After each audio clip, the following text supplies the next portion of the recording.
We're still going to stay in the genetics for this part, but I'm going to move now from the human history, or sort of human ancestry part, into ancient pathogens. So hopefully, by the end of these 25 minutes, I'll have convinced you that ancient pathogens, and in particular ancient viruses, which is sort of a new topic we are getting interested in the Center for Geogenetics, where I'm working, is really another interesting, powerful tool. It adds another layer of evidence for research into human mobility and interactions. So given the sort of broad background of people here, what I wanted to do is just first, for the first 5 to 10 minutes, give a brief background of what we're actually doing and how we're doing it, just so that, you know, I can explain a little bit the idiosyncrasies of working with these kinds of data and also sort of some of the limitations maybe of our ancient DNA work for people that might not be completely familiar with it. So ancient pathogen genomics, of course, is a topic of broad interest. I mean, I don't have to convince you that human diseases were very important in human history. So this is just a timeline of diseases just in written history, so from a recent paper. And you can see, I mean, there's obviously some of the typical things like the Yersinia and plague epidemics, smallpox. But if you squint a little bit, which you don't have to because I've highlighted it to here, you can see that for many of these particular plagues, like the Pharaoh's plague, Antonine plague, the Cyprian plague, there's one word here that stands out, that is suspected. Because of course, from the written records, we don't really know for sure what kind of diseases, what pathogens caused these epidemics that have affected these populations. And it's of course even worse for things back here where we don't even have a written record, so we don't know anything about what sort of diseases these people might have had, apart from a few that maybe leave some traces in the bone, but these are just a handful, and there's of course many more pathogens than just those that leave lesions in bones, like tuberculosis, for example. So with ancient pathogen genomics, what we really want to do is we want to use the power of genomics to look at the microbial organisms that cause disease in humans. So these might be bacteria, for example. In the case of plague or tuberculosis, it's bacterial infection. It might be viruses, very famous, like smallpox, for example, until very recently a very bad disease. Hepatitis, which I'll talk about it towards the end of the talk. Parasites in terms of malaria, for example, and even fungi. So all these kinds of organisms can cause disease in humans or other hosts. I mean, we don't have to limit ourselves here to humans. Could be other organisms as well.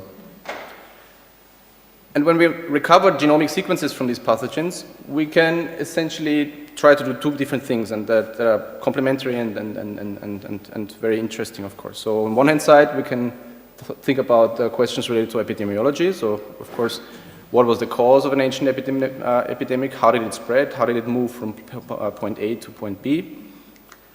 But as a geneticist, of course, I'm also very interested in the evolution of those pathogens. You know, there's a constant race between the humans and the pathogens to try to outcompete each other and to evolve, to avoid being infected and then to reinfect.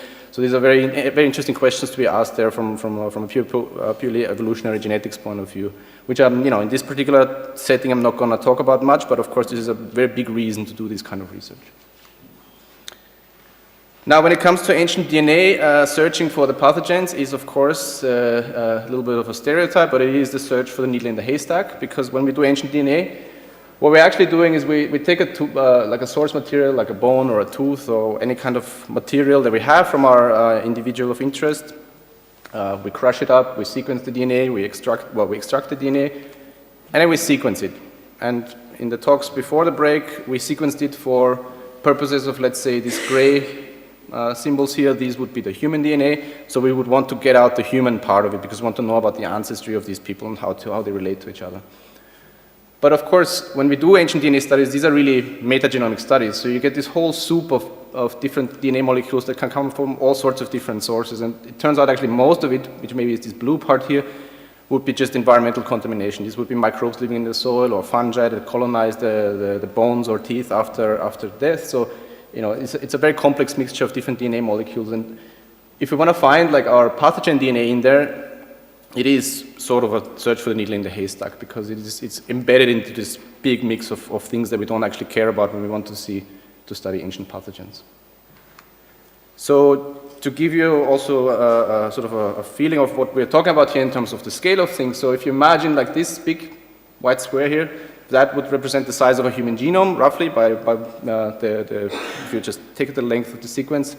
And you would want to compare that to the size of a plague bacterium. Well, that would be about that size. So this is about 1,000 times smaller than the DNA. The genome of a plague bacterium is about 1,000 times smaller than the DNA of a human individual. If we talk about viruses, which we will talk about in the last part of the talk, will be somewhere here. We can't even see it with the resolution of. So it is, and these are actually the conditions that are ideal in a sense where you have one genome of each in the same amounts, which is not even the case in most of our studies. So it's really a difficult thing to do.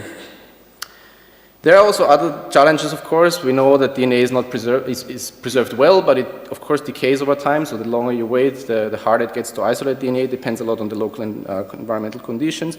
But it also depends on the source material you use. And in particular for pathogens, that's important because by now, a lot of the human studies are using this kind of petrous portion of the human ear bone, which preserve human DNA very well. But it turns out they're not actually ideal for extracting pathogens. So this is a study we published earlier this year where we took some of the known plague samples that we had in our database, where we had both petrous and tooth source material, and just compared, can you actually recover plague bacterial sequences from these different source materials? And it turns out you can't actually do that very well from the petrous portion, whereas from the dentine or cementum, you do get pretty good results. So it depends, of course, also not just on the preservation generally, but also what kind of tissue you use. Another concern, evidently, is environmental contamination. We want to make sure that what we pull out is really an ancient pathogen and not just some environmental bacteria that we sequence. So usually we look at these kinds of damage plots, also on the human side, so it's the same thing. We just see this increase in particular substitutions at the ends of the DNA molecules. So this is from our recent plague paper, so we can see this looks as it should be, so we can be hopefully quite certain that this is real ancient endogenous DNA and not just some environmental bacterium. So yeah, it is complicated, it's difficult, but it turns out, as it turned out, but on the other hand side, there have been quite a number of successes in recent times. So this is just some examples of different diseases that have been sequenced by our colleagues, like for example, leprosy, influenza virus, tuberculosis, cholera, even Helicobacter pylori from the genome of the Iceman. But of course here, the thing was that they had a whole mummy available, so they could actually go into the intestine and sequence the intestine, which in our cases, most of the time we can't do. So this is unfortunately off limits for most of the ancient DNA studies that we're doing.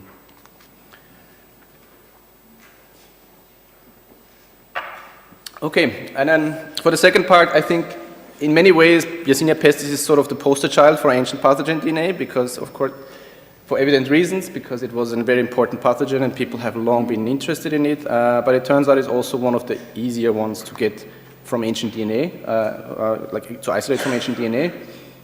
We had at least 3 major pandemics in our more recent history, and clearly it had a big effect. Like I said, I'm from Vienna here, so it's nice for me to be able to use this slide here in Vienna by itself. So there was the Great Plague of Vienna in 1679. So if you just walk, I don't know the direction here, maybe this way, down to the Graben, maybe you will see this statue there. And so this is the famous plague column that was erected as a kind of a thank you for getting rid of the plague by the emperor. I think it was Leopold I back then, or the second. I'm not good with emperors. But I encourage you to go see it. It's not far from here, and it clearly, it's not the only one in Central Europe. We find them all over the place, so it clearly had a big impact on the local population back then. In 2011, finally, the first full genome of the plague was sequenced from an ancient individual. So this was a Black Death individual from London, I think, from the East Smithfield Cemetery, and it turned out that the individual they were sequencing really in this phylogenetic tree of what was then the diversity that was known. It was really kind of the ancestor of all the later modern day plague pandemics. So they've basically found that from the Black Death on, plague kept on being circulating in the population until recent times. But then in 2015, we published this study, and again, this was seems like a long time ago now, but this was the first time together with our colleagues in the Max Planck where we started to talk about steppe ancestry that we've heard a lot about before, and about migration from the steppe into Europe from a genetic point of view. And so Simon Rasmussen back then, he had this good idea and said, well, why don't we just look also for something else in this data and look also for plague. So he just took all these reads, he mapped them to the plague genome, and it turns out he could find plague bacteria in not just one individual, but in 7 individuals, like widely distributed in space and time. Long story short, we recovered a couple of high coverage genomes, and it turns out that if you put these sequences on a tree here, where these are again, here's the Justinian plague, for example, here's the Black Death, so these are the more recent plague epidemics. This Bronze Age plague, as we call it back then, is actually a very different kind of disease. So it's actually a separate clade within the phylogenetic tree that branches off earlier than any other of the previously known diversity. Subsequently, people, of course, started looking for it in other samples too, and we've learned more and more about it. So a study from last year from our colleagues in Vienna added a couple more samples to this Bronze Age diversity, so we know now quite a bit more about this. And they found this interesting pattern where sort of the oldest samples cluster up here at the base of this clade, and so the most recent ones fall down here. And they come up with this nice model and hypothesis, also informed by archaeology and about the results on the human side, where there was maybe this Bronze Age plague originated somewhere in the steppe. It gets transported into Europe and also over into the Altais as part of these big Bronze Age migrations and expansions. And then later on, it gets sort of circulated back into the steppe further east, all the way to the Altai Mountains again. It is much more recent individual, and that again coincides with this kind of later migration, which we kind of tag in the genetics world by this European pharma ancestry that's present in some of those late individuals that would then have been transporting the plague back into the steppe and further east. But of course, it's the plague, so that's not the end of the story, and Christian after me will of course talk much more about that, so I'm not going to go much into the detail here, but it turns out, speaking of digital excavation, this individual here is an individual that has been sequenced something like 5 years or 6 years ago now. It has been in public databases for all this time, so anyone could have just gone in there and asked whether this individual has plague. No one has done it until now. So Simon Rasmussen did it, and it turns out it had plague, and it's actually the oldest plague so far found. This particular strain falls again basal to the Bronze Age strains, so it's again a different kind of disease. And again, an interesting model. I'm sure Christian will talk more about this afterwards, but the idea is like the divergence times of this new strain nicely falls with this kind of Eastern European mega settlements in the Neolithic, and maybe this plague had actually something to do with the Neolithic decline, and actually first circulated from Europe into the steppe, then back, and then back out again. So it's the more genomes we add, the more interesting and complicated the story gets, of course.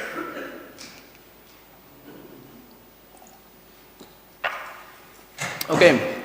So what does all that have to do with viruses? Well, the plague is a very sexy and interesting pathogen for many people because it's killed many people, so that's what people want to hear.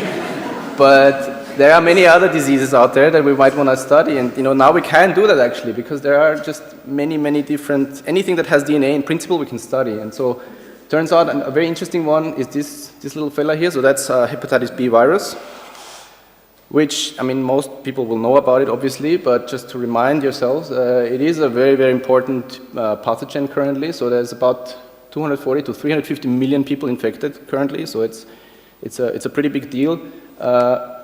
Actually, it's such a big deal that just a couple of days ago, Nature published this news article where they were saying that recent estimates point towards that it actually now overtook both HIV, malaria, or TB as killing more people in the worldwide than those diseases, because so many people are chronically infected that they then develop liver cancer or other liver complications, and it is a huge health burden currently. So of course it would be very interesting to learn more about the virus also from a genomic point of view. We go back here, right? So this is Yersinia pestis. It will be somewhere here. So if we blow up Yersinia pestis on this size, now we have the hepatitis B virus inside. So again, it's 1,000 times smaller than Yersinia pestis genome. So it's really a tiny amount of DNA we're talking about here that we try to isolate from these 5,000-year-old, 7,000-year-old decaying teeth. Can we do it? Well, yes, we can. So if you just look at this distribution of modern genotypes, this is, modern diversity is classified into these 8 major genotypes. And you can see there is a bit of a geographic structuring to that. So genotypes D are maybe mostly Central Asians, genotype C here East Asians. So, there's some interesting data to work with that we can put these sequences into context with. So, like I said, we can actually recover it. And for me, it's still, even being a geneticist working in this for a while now, it's still amazing that you can actually do it in that way, because we could essentially isolate 12 ancient hepatitis B genomes from samples that are as old as maybe 4,000, 4,500 years. And it's not just that we could isolate it, we get genomes that are about 80x or 90x coverage. So these are really good quality genomes. It's not just a couple of sequences. We recover the whole genome and can actually do proper phylogenetic analysis with it. When we look at the distribution of the genotypes, we see that it pretty much falls, to a certain extent, follows the modern distribution. So we have a couple of individuals here from Central Asian Iron Age that are already genotypes D as is present-day individuals there. We have here an even more Eastern individual that is a genotype B that's also mostly common in East Asia today. And then here we have a couple of Bronze Age individuals here. These two are individuals from the Sintashta culture that we published back then in the Bronze Age paper. These are genotype A. And then interestingly, we had these three individuals from the European Bronze Age that were a completely novel genotype we hadn't seen before. So if you put this in the context of a phylogenetic tree, so you don't have to read all the labels here, it's pretty much impossible, but just to orient yourself, so this would be the currently known HPV diversity. We have here the very deep clade of F and H that is unique to the Americas, so we don't have any samples for that yet. But anything in here are these marked in colors, are these present-day genotypes. And the red sequences are the ones that we recovered. So we can see here genotype A, our individuals form very much on the base here. And then interestingly, these individuals from Central Europe, the modern sequences they most cluster with are actually non-human sequences. These are currently found in chimpanzees, gorillas, and then the outgroup here, orangutan and gibbons. So this is actually an extinct genotype that is not present anymore today. We only find it in primates, so there has been some sort of host switching going on at some point. But it just shows, again, once we look into ancient diversity of these pathogens, we find things that we would never have been able to see just by looking at modern diversity. So, no one would have known this without directly probing that. To bring it back to the Bronze Age migration mobility topic, so if we look, for example, at the genotype A pattern more in detail, we see here is sort of the root of the A-C clade divergence, and then again, as we would like to see for ancient pathogens, these guys fall at the base here of the tree to a large extent. And so we can see that the two Sintashta individuals are really the most basal ones here, and then we have a Hungarian Scythian individual that diverges a little bit later from here. And it is, of course, from one of our other recent papers, we know that there is a very strong genetic affinity between the Sintashta, the Central European, these Central Steppe individuals and the later Scythian individuals. So just from the virus diversity itself, this is also evident as a pattern. And so this is the kinds of things we can start looking for now in these virus sequences. Same here, this is all three of the novel genotypes. These are all individuals associated with various Bronze Age cultures in Europe. So again, the sequences cluster roughly by culture to a certain extent. So we don't have any earlier samples here, but there was another paper by our colleagues in Vienna that came out at the same day that basically had two sequences from the Neolithic and in Germany, and they also found a clustering with these species, and it turns out it's actually part of the same clade. So there seems to be this kind of already Neolithic hepatitis, and already in the Neolithic this hepatitis B genotype present that then spread throughout the Bronze Age and this, but today does not exist anymore. We can, of course, do this also for other viruses, and this is where it gets really, really interesting because we can now integrate information about different kinds of viruses. So this is another paper we just published this year, which is a different virus called human parvovirus B19. It causes a disease called Fifth disease, also called kissing disease, I think, in English. So the interesting thing about this virus is it's very easily transmitted. So you can actually just transmit it via like a regular flu with coughing or like So in that sense, it's easy to spread, it's ubiquitous, it's everywhere today, and we found it again in ancient samples here up to 7,000 years ago almost. Again, they fall basal here.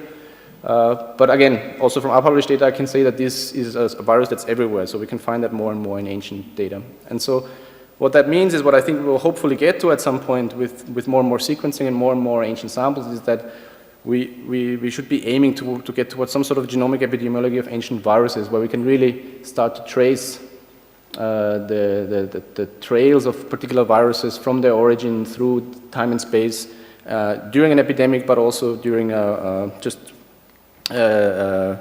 for viruses that maybe are not as serious, but still would be like transmitted easily between people. So this is just an example from the Ebola epidemic a couple of years ago in West Africa, where you can essentially, just by looking at the sequences of the virus, they can recreate the spread of this.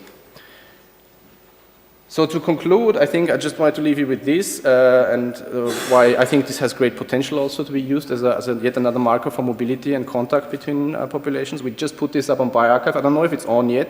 It was not yesterday night, but I think it might be today, which is a study led by my colleague Hannes Schröder, and where basically we found, they tried a new source material for human DNA, which is this weird thing that I had not heard of before, which is this Stone Age chewing gum. So it's like birch that people were chewing on back then, they just spit it out.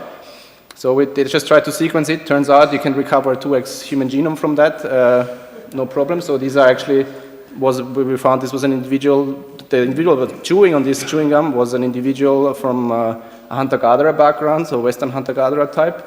From 5,700 years ago, but given that they're chewing it, it's not just the humans, we can reconstruct the whole oral microbiome of this individual also. And it turns out that there was a virus in there too, so we found about 15% coverage of the genome of human herpes virus 4. So this is just to leave you with this, that I think this is extremely exciting times. We'll have many, many exciting things to be found, and looking at these viruses, I think will be coming pretty much standard approach in the next couple of years, and hopefully will give us a lot more interesting data points to play with and to combine with all the other evidence to talk about mobility and population interactions. And with that, thanks to you.